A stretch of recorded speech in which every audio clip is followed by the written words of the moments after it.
आजचा जो विषय तो एक वादग्रस्त विषय आहे, ज्याच्याबद्दल समज गैरसमज आहे, परंतु तितकाच महत्वाचा देखील विषय आहे.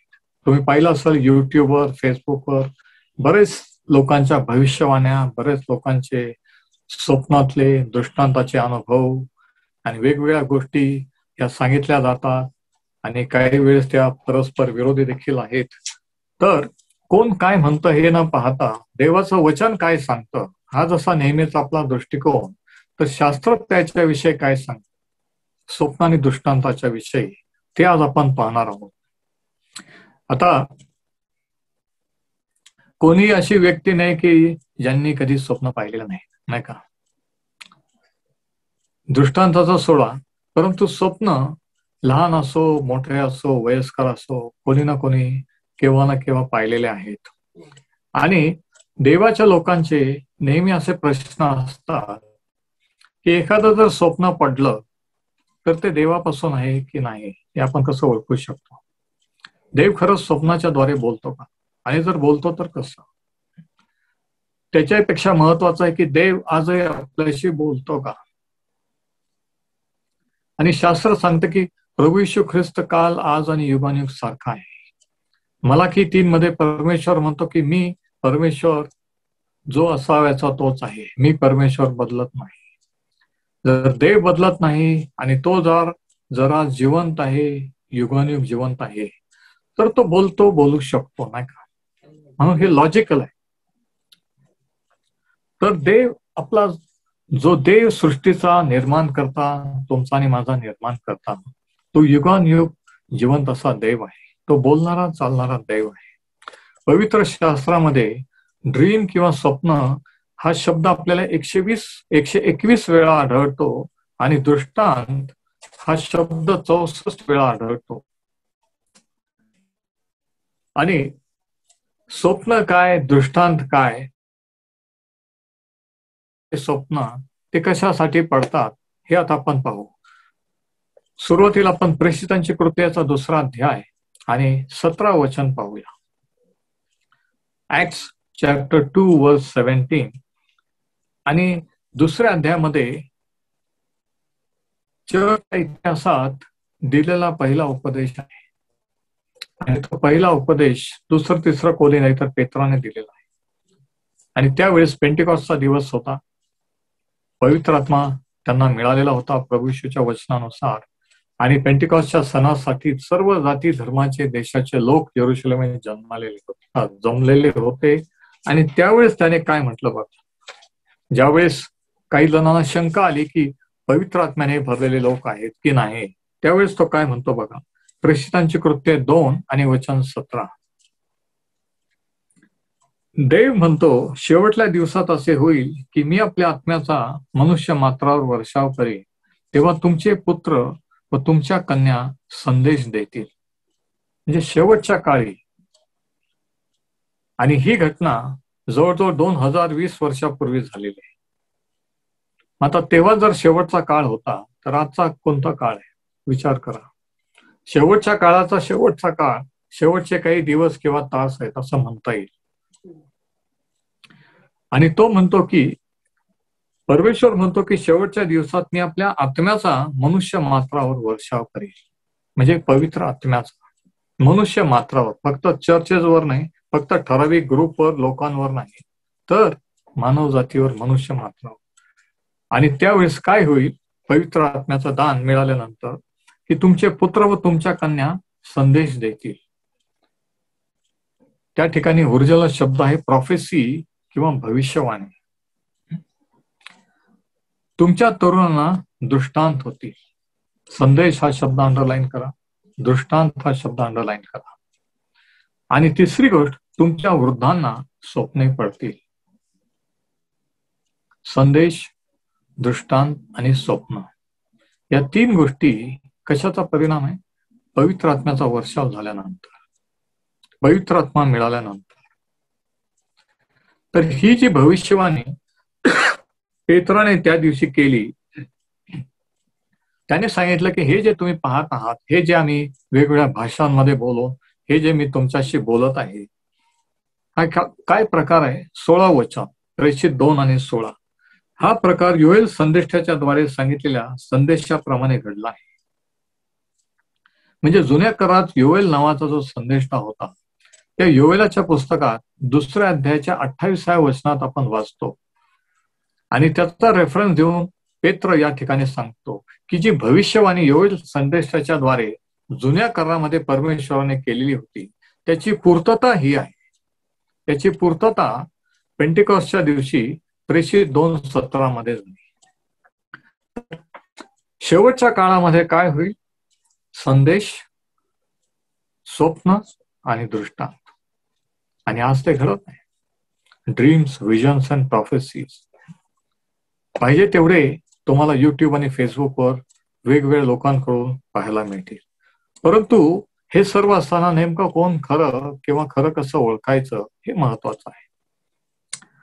आता पहिला पॉइंट जर तुम्ही लिहून घेत असाल, why does God speak through dreams? परमेश्वर स्वप्नाच्या द्वारे आपल्याशी का बोलतो? आता परमेश्वर जुन्या करारात आपण वाचतो की स्वप्न आणि दृष्टांच्या द्वारे बोलला, नव्या करारात देखील बोलला आणि आजही बोलतो. पण प्रश्न असा आहे की तो का बोलतो?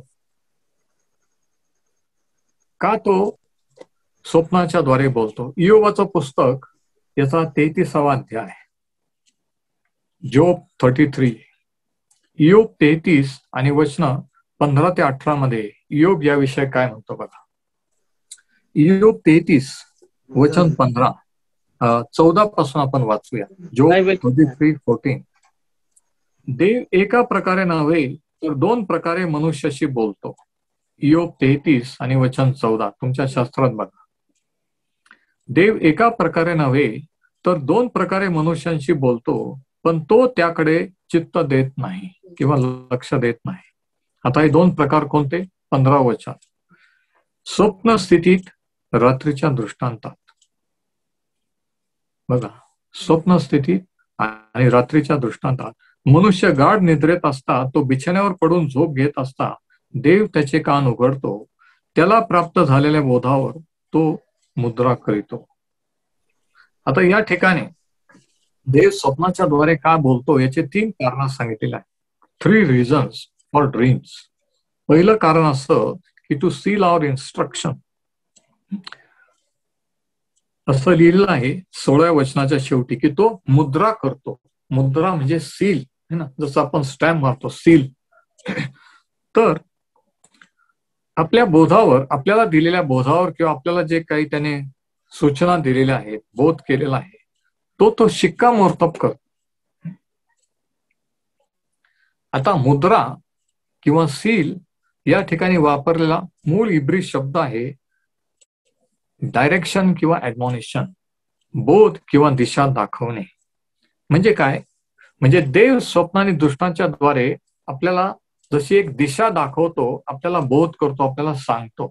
जे आपल्याला माहित नाही, जे आपल्याला कळू शकत नाही आपल्या बुद्धीने, ज्ञानाने, तो देव त्याच्या दैवी ज्ञानाने, त्याच्या पवित्र आत्म्याने हे प्रगट करतो. तर पहिलं कारण, first reason, to seal our instruction, आपल्याला बोध करण्यासाठी. दुसरं कारण स्वप्न आणि दृष्टांताचं काय की आपल्याला आपण कोणत्या दिशेला जावं किंवा काय करावं याचं मार्गदर्शन. म्हणून दुसरा पॉइंट आहे मार्गदर्शन. दुसरं कारण guidance. God gives us a direction to change to guide us, to give us the guidance, to show us the way. Mattai 2 आणि 12 या ठिकाणी जर आपण वाचलं तर याला आपल्याला याचं एक उदाहरण या ठिकाणी सांगितलेलं आहे. मत्तई 2 आणि वचन 12 तिथं असं लिहिलं आहे की मग हेरोद परत जाऊ नये, हेरोदाकडे परत जाऊ नये अशी त्यांना स्वप्नात सूचना झाल्यामुळे ते दुसऱ्या मार्गाने स्वदेशी गेले. कोण? ते म्हणजे मागे लोक. प्रभू येशू बाळाचं दर्शन घेतल्यानंतर काय झालं की त्यांना स्वप्नात सूचना झाल्यामुळे, स्वप्नात सूचना, 2 शब्द अंडरलाईन करा. तर देव स्वप्नाच्या द्वारे का बोलतो? पहिलं कारण बोध करण्यासाठी, इन्स्ट्रक्शन. दुसरं कारण मार्गदर्शन करण्यासाठी, दिशा दाखवण्यासाठी. तिसरं कारण धोक्याच्या सूचना किंवा इशारा देण्यासाठी. आता मत्तई 2 आणि 13 वचनात जर आपण वाचलं तर तिथं असं लिहिलं आहे, ते गेल्यावर पहा, प्रभूचा दूत योसेफास दर्शन देऊन म्हणाला, उठ, बाळ व त्याची आई यांना घेऊन मिस्र देशात पळून जा. आता बघा, या ठिकाणी योसेफाला परमेश्वराने दर्शन दिलेलं आहे आणि तो त्याला सांगतो की स्वप्नात दर्शन देऊन म्हटले, उठ, बाळ व त्याची आई यांना घेऊन मिस्र देशात निघून जा आणि मी तुला तेथून जाण्यास सांगेन, तोपर्यंत तेथे राहा, कारण बालकाचा घात कराव्यास हेरोद त्याचा शोध करणार आहे. आता हेरोद राजा काय करणार आहे हे योसेफ आणि मरियाला माहित नव्हतं. त्यांना काही कोणालाच माहित नव्हतं. पण परमेश्वराने ही सूचना, हा धोक्याचा इशारा, ही वॉर्निंग योसेफ आणि मरिया या दोघांना दिली. आणि मग काय झालं? 19 आणि 20 वचन 19 आणि 20 मत्तई 2. पुढे हेरोद मरण पावल्यावर पहा, प्रभूचा दूत मिस्र देशात योसेफास स्वप्नात दर्शन देऊन म्हणाला, उठ, बालकास व त्याच्या आईला घेऊन इस्रायल देशात जा, कारण बालकाचा जीव घ्याव्यास जे पाहत होते ते मरण पावले आहे. पुन्हा सूचना दिली आहे. बघा, तर तिसरं कारण देव स्वप्नाच्या द्वारे का बोलतो, तर आपल्याला होणाऱ्या गोष्टीविषयी सावध करण्यासाठी. ज्या काही संकट, जे काही प्रॉब्लेम होणार आहे त्याच्याबद्दल सुद्धा आपल्याला देवाच्या पवित्र आत्म्याच्या द्वारे मार्गदर्शन मिळू शकतं. बघा, बरेचशा सोयी, बरेचशा सुविधा, बरेचसे लाभ पवित्र आत्म्याच्या दानाचे आहेत, परंतु बरेच जण त्याची माहिती नसल्यामुळे आपण त्याचा लाभ घेऊ शकत नाही, फायदा घेऊ शकत नाही. तर देव स्वप्नाच्या द्वारे आपल्याशी का बोलतो? बोध करण्यासाठी. दुसरी गोष्ट मार्गदर्शन करण्यासाठी. तिसरी गोष्ट धोक्याचे इशारे देण्यासाठी, वॉर्निंग देण्यासाठी. आता दुसरा पॉइंट असा की प्राचीन काळात पासून विविध देशाचे राजे, महाराजे, सम्राट हे त्यांच्या दरबारात असे तज्ञ लोक, ज्योतिषी आणि मांत्रिक वगैरे असे ठेवत होते. कशासाठी? की ज्या वेळेस या राजांना, सम्राटांना स्वप्न पडत त्याचा अर्थ सांगण्यासाठी. भविष्यवाणी करणारे, ज्योतिषशास्त्र पाहणारे, जादूगार वगैरे असे लोक आपण पाहतो की इतिहासात जर आपण पाहिलं तर विविध सम्राट, राजे, महाराजे जे होऊन गेले त्यांच्या मंत्रिमंडळात, त्यांच्या दरबारात असे विद्वान लोक ते नेहमी असत. आणि 3 कारणासाठी हे राजे, महाराजे, सम्राट असे लोक ठेवत असत की जे त्यांना त्यांच्या स्वप्नाचा अर्थ सांगत होते. आता ह्यांचा सल्ला राजे लोक का घेत होते? त्याचे 3 कारण आहे. पहिलं कारण हे की त्यांचं राज्य टिकेल का नाही हे जाणून घेण्यासाठी. 3 कारण की राजे, महाराजे आणि सम्राट इतिहासामध्ये अशा लोकांचा सल्ला घेत असतात. पहिलं कारण हे की त्यांचं राज्य टिकणार की नाही हे जाणून घेण्यासाठी. आणि याचं उदाहरण आपल्याला पवित्र शास्त्रात 1 शमूएल याच्या 28व्या अध्यायात आढळतं. 1 शमूएल 28 मध्ये ती घटना आहे की ज्यावेळेस शाऊल राजाने त्याच्या कारकिर्दीच्या शेवटी, ज्यावेळेस त्याला कळून चुकलं की आता त्याचं राज्य परमेश्वराने काढून घेतलेलं आहे आणि दावीद राजा होणार आहे, त्याने एक भूत विद्या प्रवीण स्त्री, तिचा सल्ला घेतला. त्याने त्याच्या लोकांना सांगितलं की परमेश्वर माझ्याशी बोलत नाही, तर आपल्या राज्यात कोणी भूत प्रवीण स्त्री आहेत, भूत विद्या प्रवीण. आणि मग तो शाऊल राजा वेशांतर करून तिच्याकडे गेला. ती घटना 1 शमूएल 28 मध्ये तुम्ही वाचू शकता. तर शाऊल राजाला हे जाणून घ्यायचं होतं की माझं राज्य टिकेल की नाही. दुसरं उदाहरण आहे 2 इतिहास 18व्या अध्यायामध्ये. आणि त्यावेळेस यहोशाफाट राजा राज्य करीत होता आणि 3 राजे त्याच्यावर चढाई करून आलेले होते, हल्ला करायला येणार होते. आणि त्यावेळेस त्याने परमेश्वराचं मार्गदर्शन घेतलं त्यावेळेस त्याने विचारलं की मी लढाई जिंकणार की नाही. दुसरा इतिहास याचा 18वा अध्याय. यहोशाफाट राजाने परमेश्वराचं मार्गदर्शन घेतलं. तिसरं कारण हे की ज्या वेळेस त्यांना आरोग्याची गरज होते, ज्या वेळेस त्यांना माहित होतं की आपण जगणार नाही, जिवंत राहणार नाही, त्यावेळेस त्यांनी परमेश्वराचा सल्ला घेतलेला आहे. आणि याचं उदाहरण आपल्याला दुसरे राजे याच्या 20व्या अध्यायात आढळतात. दुसरे राजे 20. हिजकिया राजा ज्यावेळेस आजारी पडला आणि त्यावेळेस त्याने देवाच्या संदेष्टाला बोलावून पाठवलं आणि मग देवाच्या संदेष्टाने देवाचं वचन त्याला सांगितलं. ही गोष्ट दुसरे राजाच्या 20व्या अध्यायात पाहायला मिळते. तर ज्या वेळेस देव राजांशी, सम्राटांशी स्वप्नाच्या द्वारे बोलत असतात त्यांना तो अर्थ समजत नव्हता. म्हणून हे लोक सल्लागार, स्वप्न दृष्टांत पाहणारे किंवा जादूगार किंवा ज्योतिषी हे त्यांना अर्थ सांगत होते. आणि म्हणून राजे अशा लोकांचा सल्ला घेत असतात. पण ज्यावेळेस अशा लोकांनाही स्वप्नाचा अर्थ सांगता येत नव्हता त्यावेळेस ते शोध करीत होते की परमेश्वराचा संदेष्टा आहे का, आणि ते त्याला विचारत होते. आणि ज्या वेळेस हे विद्याप्रवीण लोक, तज्ञ लोक अर्थ सांगू शकत नव्हते त्यावेळेस देवाचे लोक, देवाचा राजाला स्वप्नाचा अर्थ सांगत होता. तर ज्या वेळेस हे ज्योतिषी किंवा हे तज्ञ लोक, विद्वान लोक राजाला स्वप्नाचा अर्थ सांगू शकत नव्हते त्यावेळेस देवाच्या माणसाचा ते शोध करत. आणि मग योसेफ, दानियल यांच्यासारखे लोक येऊन त्यांना स्वप्नाचा अर्थ सांगत होते. म्हणजे काय? म्हणजे देवापासून जर एखादं स्वप्न असेल तर त्याचा अर्थ फक्त देवच सांगू शकतो, देवाचा माणूसच सांगू शकतो. किती जणांनी ऐकलं मी काय बोलतो? कारण देवापासूनचं स्वप्न भूतविद्या प्रवीण स्त्री किंवा ज्योतिषी किंवा इतर लोक सांगू शकत नाहीत. आता तिसरा पॉइंट असा की एखादं स्वप्न देवापासून आहे हे कसं ओळखावं? एखादा संदेष्टा हा खरंच देवाचा संदेष्टा आहे हे कसं ओळखायचं? गणनाचं पुस्तकाचा 12वा अध्याय बघा. नंबर्स चॅप्टर 12 वर्स 6. गणना 12 आणि वचन 6. परमेश्वर त्यांना म्हणाला, माझे शब्द ऐका.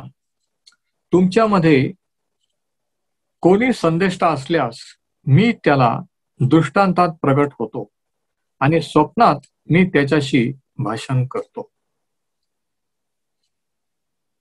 म्हणजे परमेश्वर त्याच्या संदेष्टांशी, त्याच्या लोकांशी स्वप्न आणि दृष्टांताच्या द्वारे बोलत असतो.